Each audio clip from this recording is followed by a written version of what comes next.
campaign nationally. This is another step forward.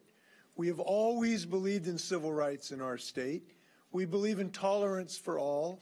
I'm proud what we're doing today to allow service members to serve with distinction and pride in our national armed services.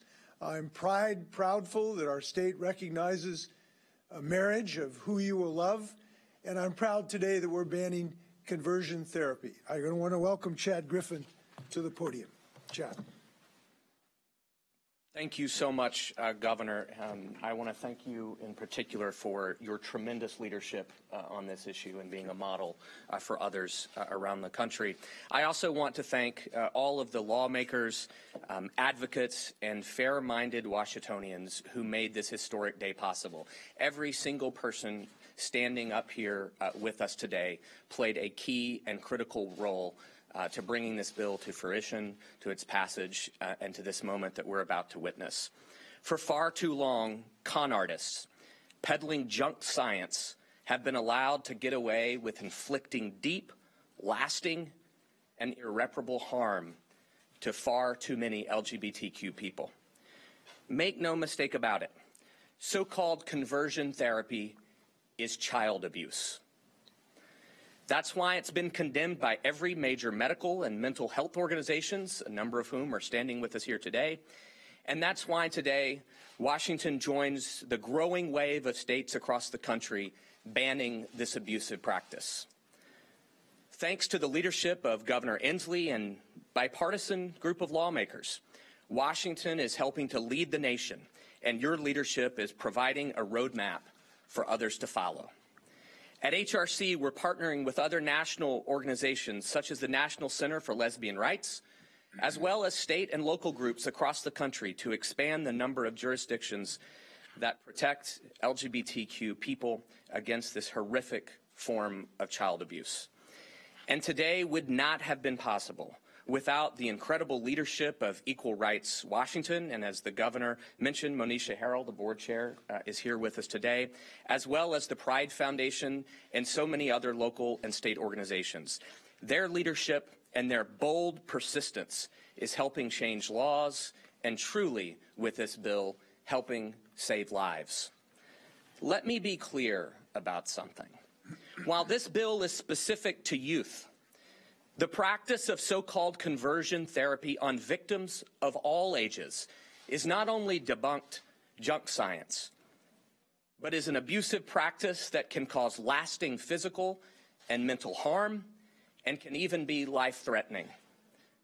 So thank you, Washington State, for helping expand the map where this practice is outlawed and for sending a profound message to LGBTQ people everywhere that they are loved, valued, and protected under the law.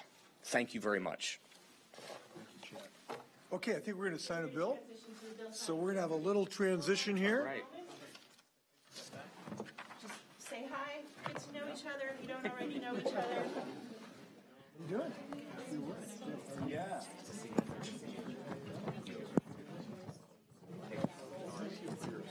Congratulations.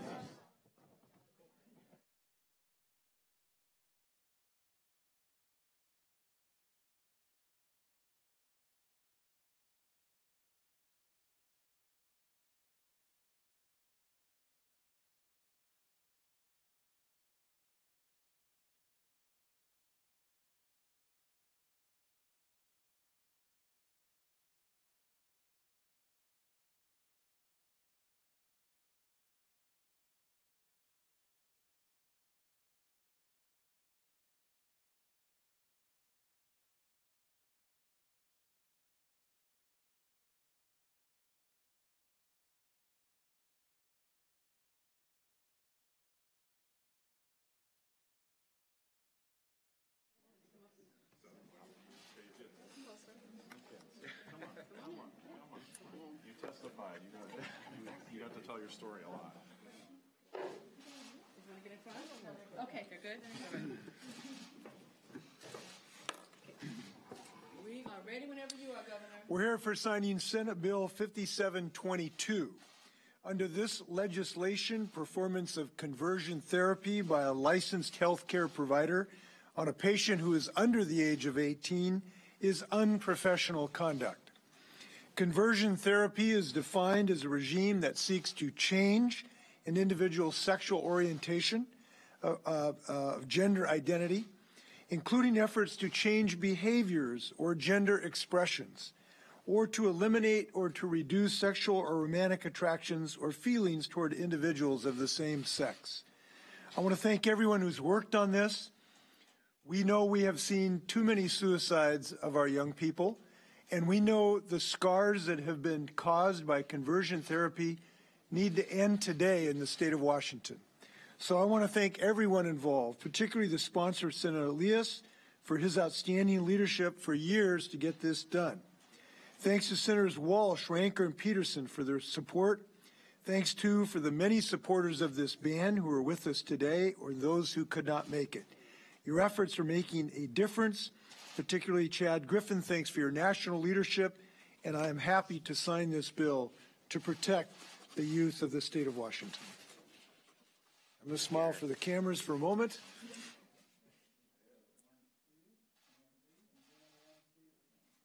And now you can applaud a great day.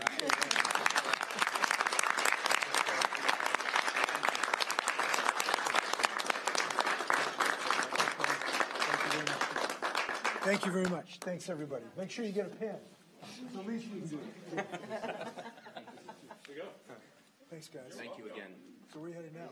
Thank you. I am headed to Microsoft, and tomorrow we're at Starbucks. Are we going to do They questions? are, yeah, it's true, but those three companies in particular.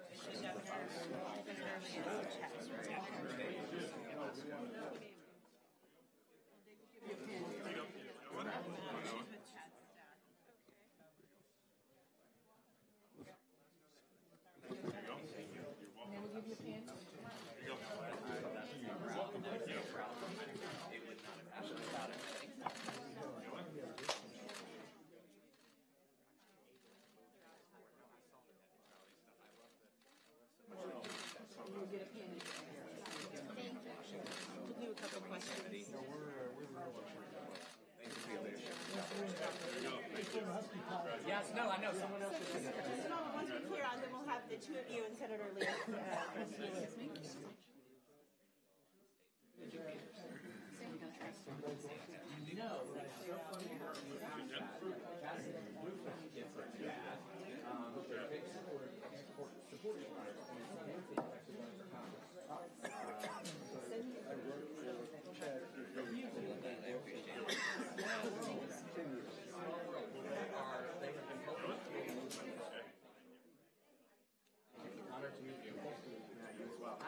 Hey, this is my dad. I'm the psychologist who testified. Finland. Finland. Thank you. I knew you'd be on that. I'd be on it. So many clients. Have they been in the top 5? Yeah, no, they've been kind of up there. Really? I think countries all do well. When are we going on a train mission? I haven't been there since 1972. I was there last summer. I was there, I took a boat. Overnight from Yes. Yes. All right, so the three of you Was there will partying? Was there partying on the boat? Because those boats are like. just have to. Oh, right here. Okay. So just a couple questions on this issue. Let's put this right here. Let's come up here next to the mics. Yep. We're happy to stand for questions. My question is for Chad. Can you speak to any therapists or organizations that are active right now in Washington who will be affected by the passage of this law? I can just tell you that in every community, not just here in Washington, but in every community all across this country, there are still individuals who are practicing the fraudulent efforts that they call conversion therapy. As it relates to specific localities here in Washington, I would defer to my colleagues who might know more about that. We know just from the legislative effort that there were therapists that came from across the state to testify or to lobby against it. I know there was one from the peninsula, I think from Sequim or Port Angeles, that was really active in speaking out against it. There's not organized, we don't have sort of camps or organizations anymore in Washington. It's really individual providers here that are doing this. But with this law, in just a few short weeks, that will be an unprofessional practice, and their license will be in jeopardy. Do you have any concerns that people might try to do this kind of on the sly, unlicensed, or underground? So we already know that that was the case, that had been the case for a long time. There were many places where parents, they would write and they could get the names of therapists who would perform this. That's part of our implementation phase of this, is to find out where those licensed practitioners are practicing underground and bringing them to light. So this is the beginning phase. This is the passage of the bill. And then the implementation phase is to make sure that we actually are doing the work to make our kids safe here in Washington State. Can you talk a bit about the enforcement aspect of this law?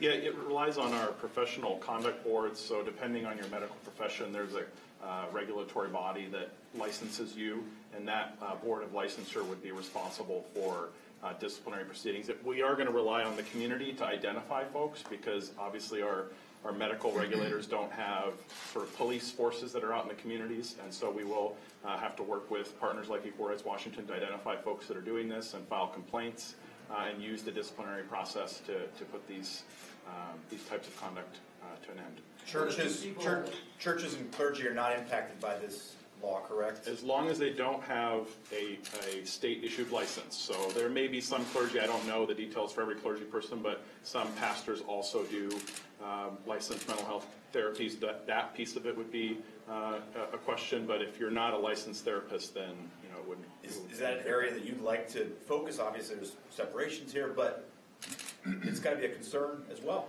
I think we're going to look at it. I know California is looking at further actions under their Consumer Protection Act right now, so I think that we'll continue to make sure we protect kids. From what you know, people... Sorry, let me just add something to that. I think what is important also is the message that is sent, and whether it is to a religious leader or whether it is to a person that is currently conducting conversion therapy, or whether it is a well-meaning parent that is just unsure what to do when their child comes out to them.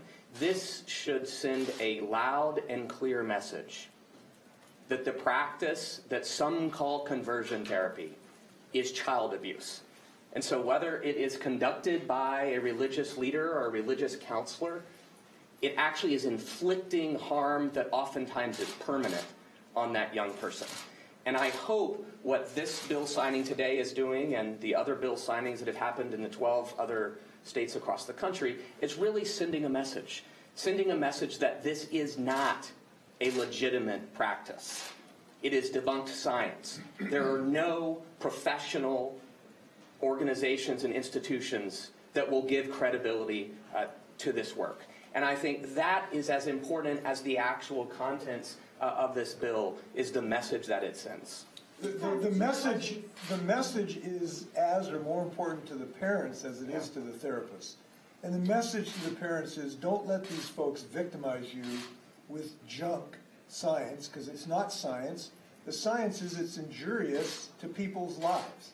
And it causes depression, and it causes self-hatred, and it can cause suicide ultimately. So this is a message of consumer protection to parents. Just to be clear, though, for the people that you've discovered practicing this type of therapy, were they licensed therapists, or were they other people who might not be affected by this bill? There are licensed therapists that are covered by this. And Seattle and King County have taken action earlier because the Senate Republicans wouldn't let us get this bill to the finish line. So we know in Seattle and King County they already have experience implementing the policy. And then to Chad's point, the broader message it sends to society is we don't want our LGBTQ youth to change. They're fine, they're beautiful, they're wonderful just the way they are. So we don't need to change it. We spend a lot of time teaching anti-bullying in our schools. We try to teach our students not to bully each other. Well, if you're going to teach students not to bully each other, we ought not to have fake professionals telling people that this is something that can or should be fixed. This is consistent with what we're doing throughout our society and our culture, and I'm glad we're doing it. Last question? Respond to those parents, though, that argument that this interferes with the relationship between parents and children. Why not let this be a decision for parents? Because we don't let parents or doctors make decisions to let broken legs be treated in something that ends up losing both your limbs and creating permanent injury. We don't allow that in our professional services. We don't allow physicians to refuse to give people blood transfusions, regardless of your personal beliefs. It's unprofessional, it's damaging, it is not scientifically credible, and it violates not only our values, but the mental health of kids with decades of depression ahead of them if they're told to hate themselves. So we don't allow things that injure children, bottom line, and that's what we're doing today. Thank you. Thank you all. Thanks, Jim. Thank you so much, Governor. Thank you. Awesome. Thank you. Great. Thank you. Keep it up. We'll find more. I love it. Good to see you. How are you? Yes, we have. Good luck with the rest of the fun. Let me know when we're going. Yes. Yes, so it's so it's now. I'm taking that trip. Yeah, and I'm fluent in it. I can say sauna. Sauna. Yesterday, Senate in Maryland. My constituent, our comms director. You're just asking which other states.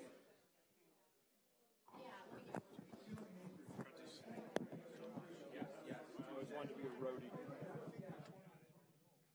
Yes, right. Yeah, Tony Ells and Mark Beckett. You know, there's some. Yeah, it's I guess. No, fine. I'm finding your way.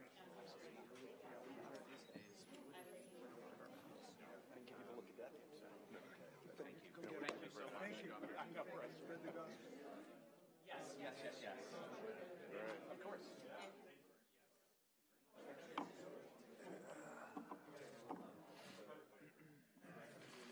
Where's all my bills? I'm feeling a little dissatisfied.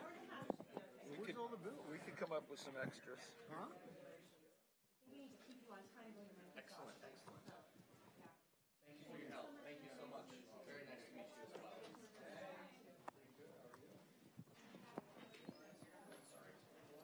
Good, Governor? This is an easy day for you, huh, Angie? Yes, it is. For both of us, right? Really? This right, it's a piece of cake. Oh, you're good. No, that was a really important bill. Good. Finally, yes. You're in. Oh. Hi. We are ready whenever you are, Governor. This is House Bill 2887, beginning in 2022. Under this bill, each non-charter county with a population at or over $400,000 must provide district-based general elections. This is where voters within each commissioner district elect a commissioner from the district instead of county-wide. This applies to Spokane County. Thanks, Representative Riccelli, Senator Baumgardner, sponsoring this bill. And let's note that I had Gonzags winning the whole thing, so next year. Next year. Always next year. Thanks, buddy. Thank you so Next much. year. Appreciate Next year. it. Yeah. Next Thank you year. so much. Next year. Yeah. Okay. See you guys. Thank you. Jeff. Okay, Governor, we have a partial veto. So, here's our letter. That's where you can get your pen. There we go.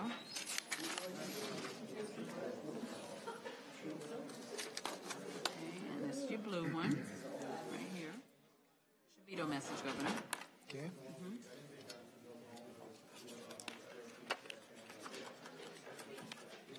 Okay, so put all that together so I have it, so I don't get myself confused. This is your bill. And then you have your bill signing pen. Okay.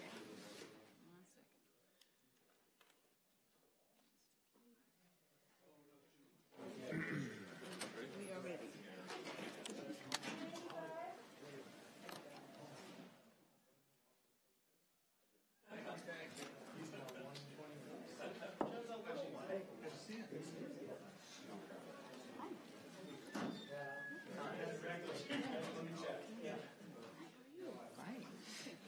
Jump in here, Don. We are ready whenever you are. This House Bill 1085. This bill provides flexibility for builders to use innovative techniques such as site-built tiny houses for residential construction. It allows cities and counties to eliminate the requirements for minimum floor space for single-family detached homes or reduce the standards below the minimum set in the state building code. However, I'm vetoing Section 1, the unnecessary intent section. In addition, I encourage cities and counties to be mindful of the need for ensuring the health and safety of these structures, particularly as it relates to smaller sleeping and living spaces for occupants. It is important to me that we move forward with creating options for housing our homeless population in structures that are safe. Thanks, Representative Blake, for his leadership on this issue.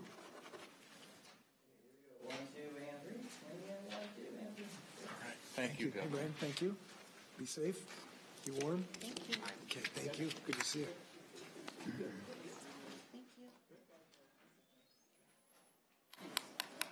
Governor, we have one more partial veto.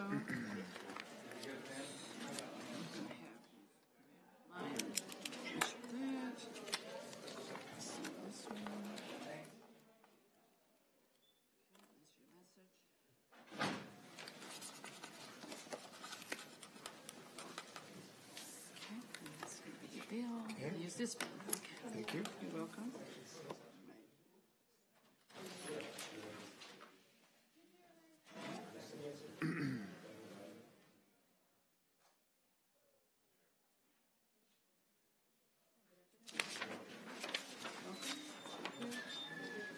Small crowd today.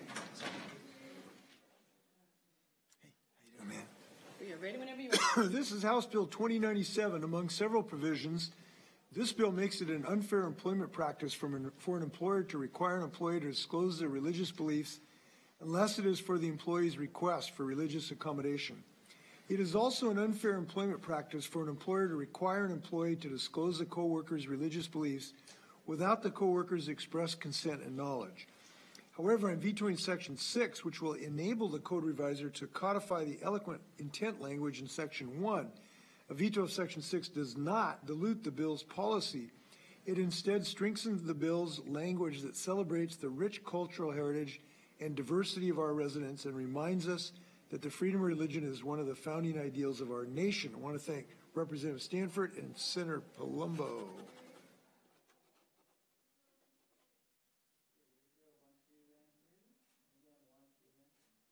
Thank you. Thanks, buddy. Good job. Nice job. Nicely done. Important issue.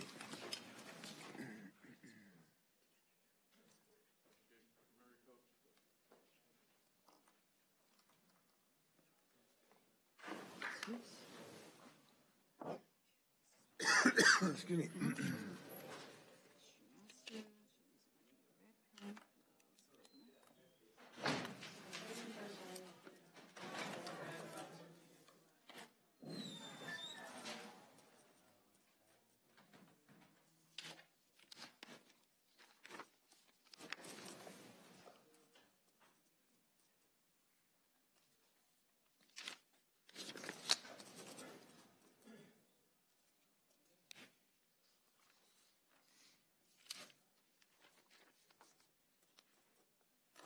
Okay, you want to check those?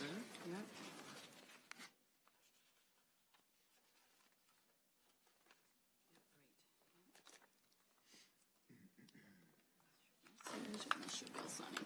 There. Okay.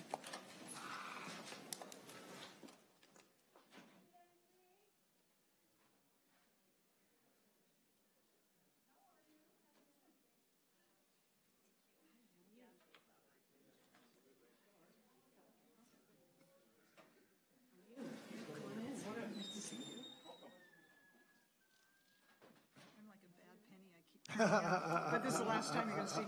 Okay. At least with this. That's good. Well, we like it. We like doing good work here. We are ready whenever you are, Governor. This is House Bill 2938. This bill is an important step in improving Washington's campaign finance disclosure system. It ensures that the Public Disclosure Commission is able to handle minor violations and technical corrections, and it allows filers to submit amended reports. These changes will help honest filers who are trying to comply with the disclosure requirements while limiting the ability of bad actors to exploit the system. Further, courts are able to use the same guidelines as the PDC to assess penalties. The effects of these changes is to allow the PDC to refer the most egregious cases directly to the Attorney General when circumstances warrant and handle the more minor matters itself. However, I am vetoing two sections. Section 9, which inadvertently leaves open the potential for large independent expenditures on ballot measures without requiring reporting. And Section 10, which due to an inadvertent drafting error potentially allows large expenditures close to Election Day without necessitating a special report. I encourage the Public Disclosure Commission to work closely with the legislature and the Attorney General's office over the interim to clarify the role of the Attorney General as it relates to large and significant cases, to adopt rules that allow for expedited referrals to the Attorney General, and as appropriate dealing with the other issues I mentioned before, to draft agency request legislation to be introduced next session and make necessary improvements to the new statute. Thanks particularly Representative Hudgens for his long work on this bill and everybody else associated with it. And with that, I'm signing the bill.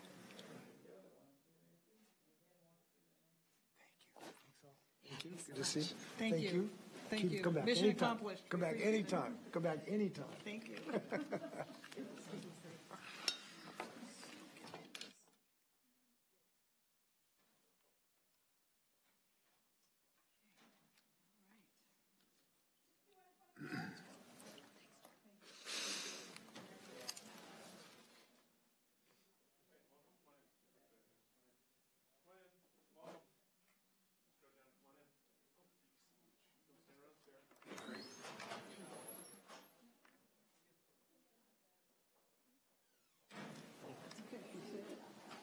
We are ready. This Senate Bill 6124, this bill clarifies that a civil commitment hearing under the Involuntary Treatment Act may be conducted by video and gives the court discretion to require the parties to appear in person. It does not mandate or require video testimony.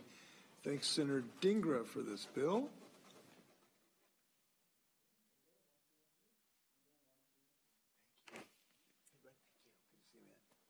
Thank you.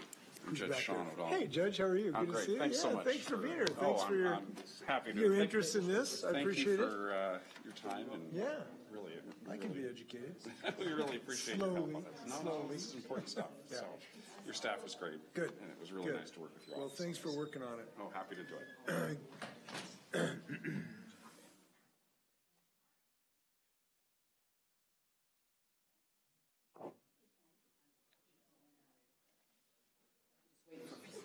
When they go check on something. Just to see what they see how many people are there.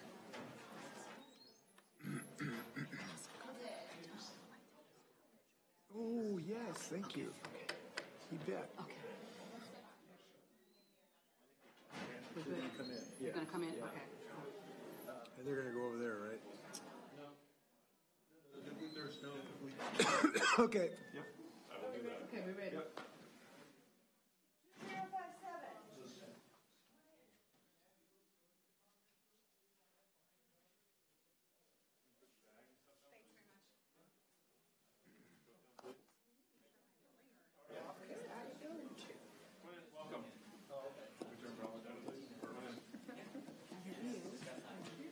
Hello, how you doing? How you doing? Good to see you.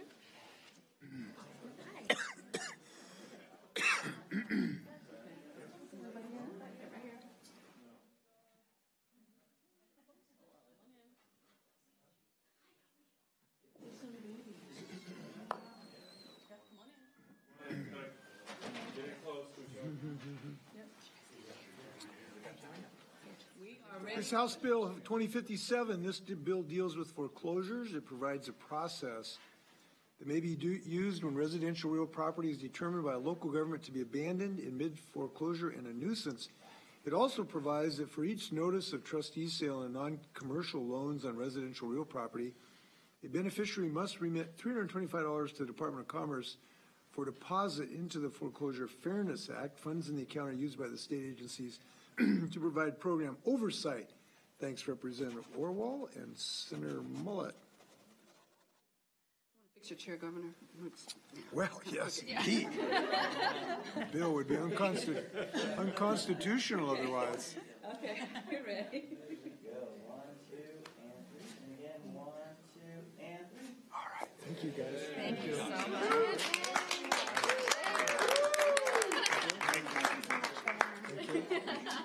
Oh, wait, we're going to get a picture? Thank you. City of Spokane. Thanks, Marcus. You bet.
David, you should get in here.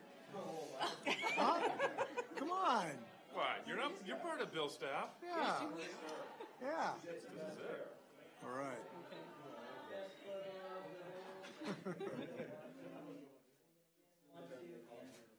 This is the happiest group. Make sure you get a pen. Make sure you get a pen. I want a pencil. You guys deserve a pencil. So we can erase Get this. a pencil. Aaron has something for you, Governor. Oh, what's that?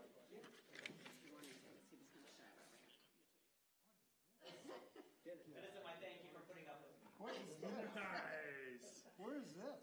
It's a Pacific white-sided dolphin. I took it on a pelagic birding trip last year. Nice, Aaron. Where was it taken? Gray's Canyon outside of.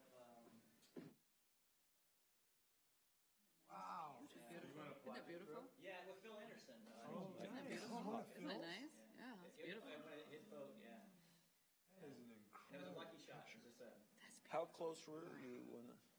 pretty close. It came up. I was at 300 That's millimeter. beautiful. And I was very, very seasick when I took that. Oh my God. Extremely. Oh God. So how do you get, you throw the little toy up like this and Yeah. you take the picture? Exactly. I just said 1, 2, 3, and jumped up. That's beautiful. No, thank you for putting up. You got it.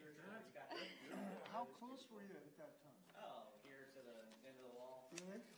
That's Yeah, beautiful. they don't jump up that much out of the water, so there's some lucky shot. Everybody that was on the boat was like, oh, that'll never turn out. Really? I took like 8 That's frames, beautiful. and that was so. This is a white-sided, Pacific white-sided. They're very Pacific white-sided dolphin. Look, he's a little tail. That's an incredible picture.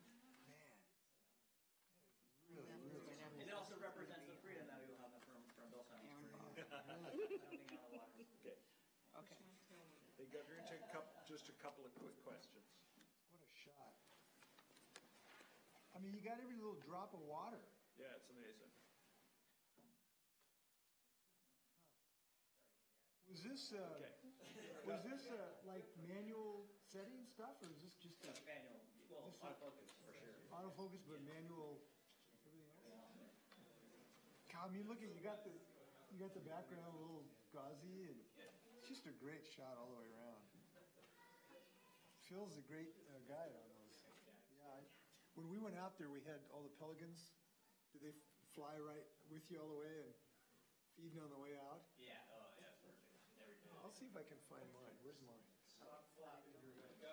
Can you get my phone? Can you get my phone? I gotta show you my pelican picture.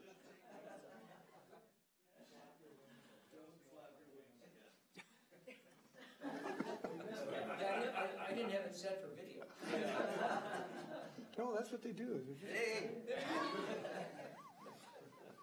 Okay, so Governor, you signed the 5-county commissioner bill for Spokane, but that's sort of a parochial thing for one county. Do you think all counties should be in that position? I haven't really thought about that. This was responding to a local decision. The local community, I think, expressed their position, and I think it should be honored. So I'm not suggesting it on some sort of statewide basis. Governor, what's your reaction to the closing of the Russian consulate here in Seattle? Do you have concerns about Russian surveillance in Washington State?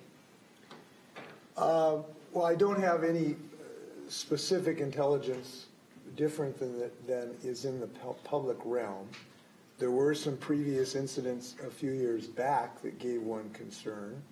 I do think it is manifestly necessary for the United States to respond to the incredibly offensive action by the Russian government. And it is good to see that we're acting, which we haven't been recently, unfortunately, but we're acting in alliance with our allies internationally. So I think it's, from my judgment, an appropriate response with a worldwide alliance against this illegal and totally unacceptable behavior by the Russian government. And there is some inconvenience to people who are residents here, but given the horribly abusive actions by the Russian government, including in attacking our own democracy in the election. Now, I don't know if that was the motivation of the Trump administration, but it certainly should have been. So I'm glad we're taking a more aggressive approach.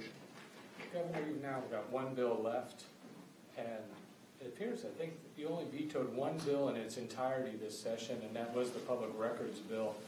I wonder if we can revisit that. All right, so the public records bill was one that you fully vetoed. Can we go back to it for a second and clarify? Did you at some point tell the 4 leaders you were willing to sign that bill, and then after the public response? I told them that the bill wasn't going to become law unless there was a veto-proof majority. And when the public spoke up, there was not going to be, and I vetoed the bill. So, thank you very much.